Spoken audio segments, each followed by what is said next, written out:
19 শতকের শুরুর দিকে ইউএসএতে অনেক শ্রমিক কিন্তু খনিতে কাজ করত এবং তাদের কিন্তু লং টাইম যাবত ওই খনিতে কাজ করা লাগতো এবং তারা বাসা থেকে যে খাবারটা নিয়ে আসতো সেই খাবারটা কিন্তু নষ্ট হয়ে যেত, পচে যেত।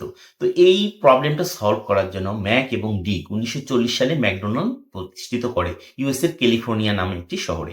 তো সেখান থেকে তারা কিন্তু বেশ কয়েক বছর, প্রায় 1940 সাল থেকে প্রায় 14 বছর, 1954 সালের দিকে তাদের আউটলেটের সংখ্যা হয় 8টি।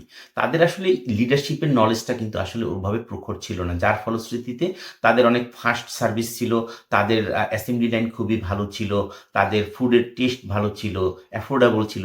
এগুলি কোয়ালিটি থাকা সত্ত্বেও কিন্তু তারা কিন্তু আসলে বিজনেসটাকে এক্সপ্যানশন করতে পারছিল না। 1954 সালে রে ক্রক নামে এক ইউএসের এক ভদ্রলোক, তিনি বিজনেসম্যান, তাদের আউটলেটে এসে তাদের অ্যাসেম্বলি লাইন দেখে খুবই ইমপ্রেসড হয়ে তাদের কিন্তু পার্টনারশিপের একটা অফার করে এবং ম্যাকডোনাল্ডস ব্রাদার্স কিন্তু সেই অফারটি কিন্তু গ্রহণ করে, যার ফলশ্রুতিতে দেখা যাচ্ছে 1954 সাল থেকে 1961 সাল এই সময়টার মধ্যে 40,000-এর মতো কিন্তু আউটলেট হয়ে যায় অ্যামং দ্য ওয়ার্ল্ড। তার তো কি ম্যাজিকটা ছিল এটাই আমরা দেখাবো। এখানে লিডার এবং ম্যানেজারের মধ্যে কি পার্থক্য সেটা একটু বলার চেষ্টা করব।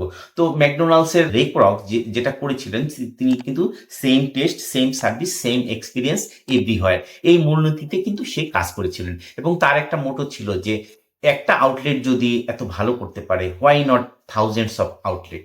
আরেকটা ব্যাপার হচ্ছে যে সে ফাস্ট সার্ভিস দেয়, সে কিন্তু কিছু অটোমেশন নিয়ে আসে, মেশিনের সাহায্যে কাজ করা শুরু করে, সে কোয়ালিটির থেকেও কিন্তু কোয়ান্টিটির উপরে বেশি ফোকাস দেয় এবং same food, same experience everywhere.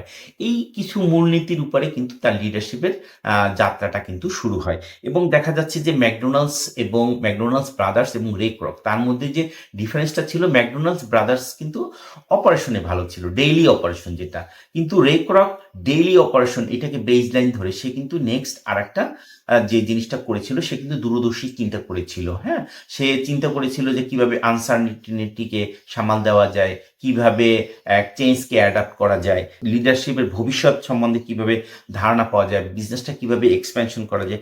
এই জিনিসগুলি করার ফলে কিন্তু রে ক্রক কিন্তু এখানে কিন্তু সাকসেসটা পেয়েছিল এবং ম্যাকডোনাল্ডসের অ্যাসেম্বলি লাইন এটা কিন্তু সারা বিশ্বে ছড়িয়ে পড়ে।